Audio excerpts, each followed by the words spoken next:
मोदी गए दुनिया के सबसे खतरनाक देश। इस देश में मोदी के साथ जो हुआ देखकर आपको भी यकीन नहीं होगा। भारत के प्रधानमंत्री नरेंद्र मोदी ने एक बार फिर कर दिखाया वो काम जिसे करने की किसी में हिम्मत नहीं थी। वो वहां पहुंचे जहां दुनिया के सबसे ताकतवर देश भी जाने से डरते हैं। वो पहुंचे उस देश में जिसे दुनिया के नक्शे पर तो छोटा कहा जाता है, लेकिन वहां का माहौल इतना खतरनाक है कि वहां कदम रखना मतलब सीधे मौत के दरवाजे पर खड़े होना। लेकिन मोदी हैं तो नामुमकिन भी मुमकिन है। जहां दुनिया के बड़े बड़े राष्ट्राध्यक्ष जाने से कांपते हैं, जहां अमेरिका रूस चीन तक अपने नेताओं को भेजने से पहले 10 बार सोचते हैं, वहां मोदी जी बिना किसी डर के पहुंचे। क्योंकि मोदी जी का सपना सिर्फ भारत को आगे बढ़ाना नहीं, बल्कि भारत को एक ऐसी महाशक्ति बनाना है जिसे दुनिया सलाम करे। यह कोई साधारण दौरा नहीं था। यह एक ऐसा मिशन था जो जोखिम से भरा था, जहां एक गलत कदम भी इतिहास बदल सकता था।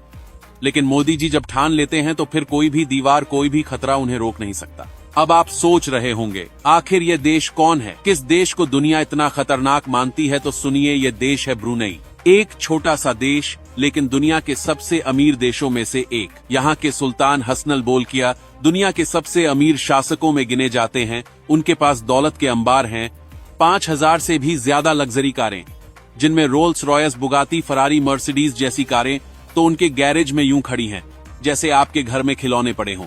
उनके पास प्राइवेट जेट्स, महंगे यॉट्स, महलों की लंबी कतार है। एक एक गहना, एक एक वस्त्र करोड़ों का है। उनकी कुल संपत्ति $50 बिलियन से भी ज्यादा आंकी जाती है। लेकिन सवाल ये नहीं है कि उनके पास क्या है। असली सवाल ये है कि ब्रुनेई को खतरनाक क्यों कहा जाता है।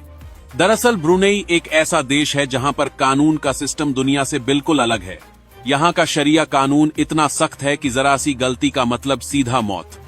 यहाँ की सरकार अपनी पॉलिसी, अपनी ताकत और अपने नियमों को लेकर इतनी सख्त है कि कई देशों ने यहाँ अपने नेताओं को भेजने से साफ मना कर दिया है। यहाँ की सुरक्षा व्यवस्था इतनी टाइट है कि बाहरी लोगों पर एक एक सेकंड नजर रखी जाती है। हर कोई नहीं पहुंच सकता यहाँ, हर कोई नहीं कर सकता यहाँ के सुल्तान से बातचीत। लेकिन मोदी जी तो मोदी हैं। जहां दुनिया रुकती है वहीं से मोदी जी की शुरुआत होती है। भारत के प्रधानमंत्री ने न केवल इस खतरनाक माने जाने वाले देश का दौरा किया, बल्कि वहां के सुल्तान के साथ बड़े समझौते भी किए। मोदी जी का मिशन साफ था, भारत और ब्रुनेई के रिश्तों को नई ऊंचाइयों पर ले जाना, भारत के व्यापार के लिए नए रास्ते खोलना और सबसे बड़ी बात, भारत की ताकत पूरी दुनिया को दिखाना। जब मोदी जी ब्रुनेई पहुंचे तो पूरा ब्रुनेई भारत के प्रधानमंत्री के स्वागत में खड़ा हो गया। सुल्तान हसनल ने खुद नरेंद्र मोदी का भव्य स्वागत किया। एयरपोर्ट से लेकर राजमहल तक हर जगह सिर्फ मोदी मोदी मोदी के ही चर्चे थे। ब्रुनेई के लोग भारतीय प्रधानमंत्री को देखने के लिए सड़कों पर उमड़ पड़े थे। ये वही देश था जहां आज तक कोई भी भारतीय प्रधानमंत्री नहीं गया था। ये वही देश था जहां जाने से बड़े बड़े नेता कतराते थे। लेकिन मोदी जी ने वहां जाकर इतिहास रच दिया। वो सिर्फ एक दौरा नहीं था, वो भारत की शेर की दहाड़ थी।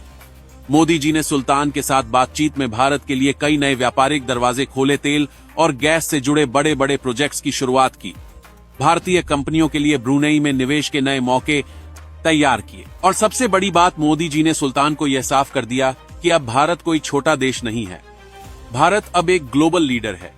ब्रुनेई जैसे देश के साथ समझौते करके मोदी जी ने एक मजबूत संदेश दिया, भारत अब किसी से डरता नहीं, भारत अब सिर्फ देखने वाला देश नहीं, भारत अब खेल बनाने और बदलने वाला देश है। उन्होंने दुनिया को दिखा दिया कि अगर कोई भारत के लिए खतरा माने जाने वाले देश में जा सकता है तो वो बस नरेंद्र मोदी हैं। इस दौरे ने साफ कर दिया कि भारत की विदेश नीति अब मजबूरी की नहीं, मजबूती की है। अब भारत झुकने वाला नहीं, अब भारत डट कर खड़ा रहने वाला देश है। मोदी जी ने एक बार फिर दुनिया को बता दिया कि वो सिर्फ प्रधानमंत्री नहीं हैं, वो भारत की आवाज हैं, वो भारत की ताकत हैं। अगर आपको भी लगता है कि मोदी जी देश के लिए दिन रात मेहनत कर रहे हैं, अगर आपको भी लगता है कि भारत अब एक महाशक्ति बनने की राह पर तेजी से बढ़ रहा है, अगर आपको भी यकीन है कि मोदी जी ने भारत का नाम ऊंचा कर दिया है, तो कमेंट में लिखो जय हिंद और इस वीडियो को शेयर कर सब तक पहुंचा दो।